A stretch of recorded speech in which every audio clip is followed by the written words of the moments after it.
L'auteur Nabil Mouline nous retrace également les grandes étapes du drapeau du Royaume du Maroc. En fait, comme vous le savez très très bien, l'histoire du Maroc commence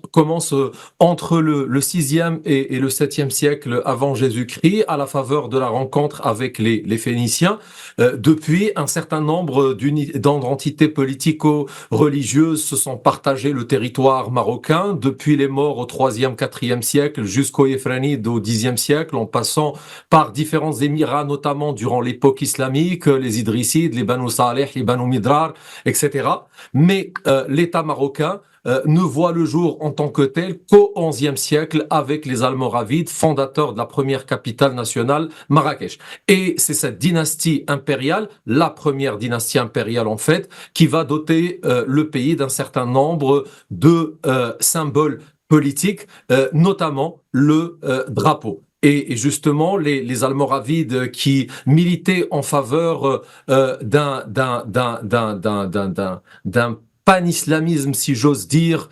sunnite à l'époque, vont prêter serment d'allégeance aux Abbassides de Bagdad pour avoir une certaine légitimité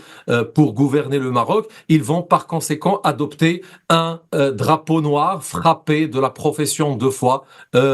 doré. Mais les choses vont évoluer énormément à partir du XIIe siècle avec les Almohades qui vont avoir une ambition quasi universelle en adoptant l'idéologie califale, et les Almohades vont adopter pour la première fois un drapeau que l'on pourrait qualifier de typiquement marocain, c'est-à-dire un drapeau blanc frappé la plupart du temps de la profession de la foi et d'une formule qui va être très très connue au Maroc et en Andalousie par la suite, la ghaliba illallah.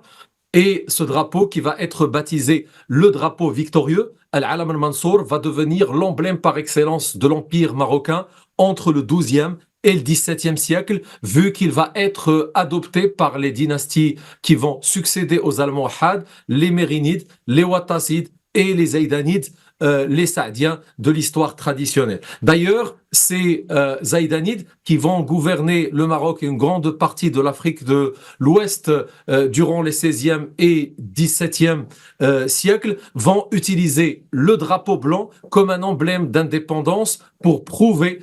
l'ancienneté, la continuité et surtout l'autonomie de l'État marocain par rapport aux Ottomans et aux puissances ibériques.